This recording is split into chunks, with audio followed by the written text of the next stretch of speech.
Hey there. In this video, we are going to do an example of an initial value problem, and we're going to solve it using an integrating factor. So here we have the equation dx dt plus 3x equals 8e to the t, and we're given the initial condition x of 0 equals 0.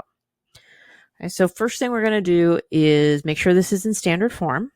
So we want the derivative to be by itself plus some function of t times x equals some function of t. And looking at this equation, that is exactly what we have.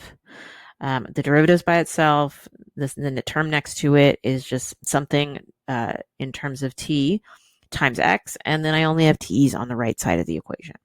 So it's in standard form, and I can go straight into finding my integrating factor. So whatever's multiplying by the x, once you're in standard form, that is going to be your integrating factor. Here, there's no t in the equation. It's just 3. So p of t is 3. And I'm going to integrate p of t with respect to t to find the exponent of the integrating factor. So this is going to be integral of 3 dt, which gives me just 3t. And we can ignore that constant of integration because we're just looking for the simplest antiderivative possible to use for our integrating factor. So our integrating factor, we usually call that mu, is going to be e to the integral of pt, so e to the 3t. Now that I've got that, I'm going to multiply everything in my differential equation by e to the 3t.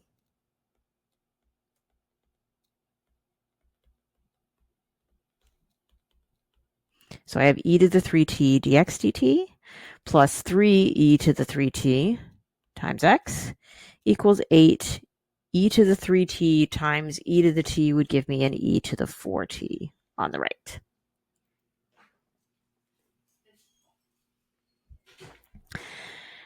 Okay, so looking at the left side of the equation, I have the product rule here. If I were to take the derivative with respect to t of my integrating factor times x, I would get what we have in the equation right now. E to the 3t times the derivative of x plus the derivative of e to the 3t times x. So I can rewrite this using as the derivative of e to the 3t times x on the left side of the equation. And then on the right side, I still have just the 8e to the 4t.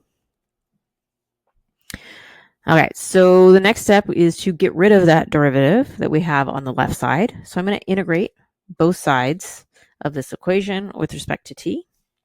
On the left, the integral and the derivative cancel out, and I end up with e to the 3t times x. And then on the right side, I'm going to have to integrate this. Now, if you're comfortable, we can kind of go through this quickly, or you can do a u substitution where u would be equal to 4t to do this a little more slowly. But basically, we'll go ahead and do the u substitution. So let's let u equal 4t. Then that means that du is equal to 4 dt, which means that 1/4 du would replace dt in the equation. So I can rewrite this as 8 over 4 times the integral of e to the u du. Again, if you can do this a little more quickly in your head without writing out all this u substitution, that's fine. But if you do use a u, make sure to include your definition for what u is equal to. Okay, so if I continue to simplify and integrate here, I end up with 2 out front from the 8 over 4, and the integral of e to the u is just e to the u plus c.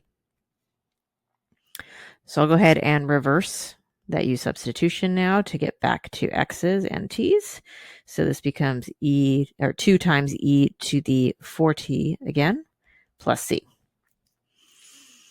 And the only thing left to do is to solve this in terms of our independent variable x. So I'm going to divide everything by e to the 3t.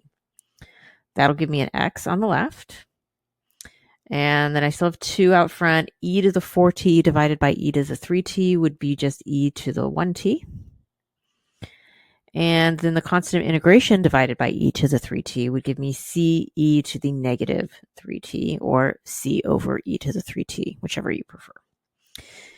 And that is the final answer for this one.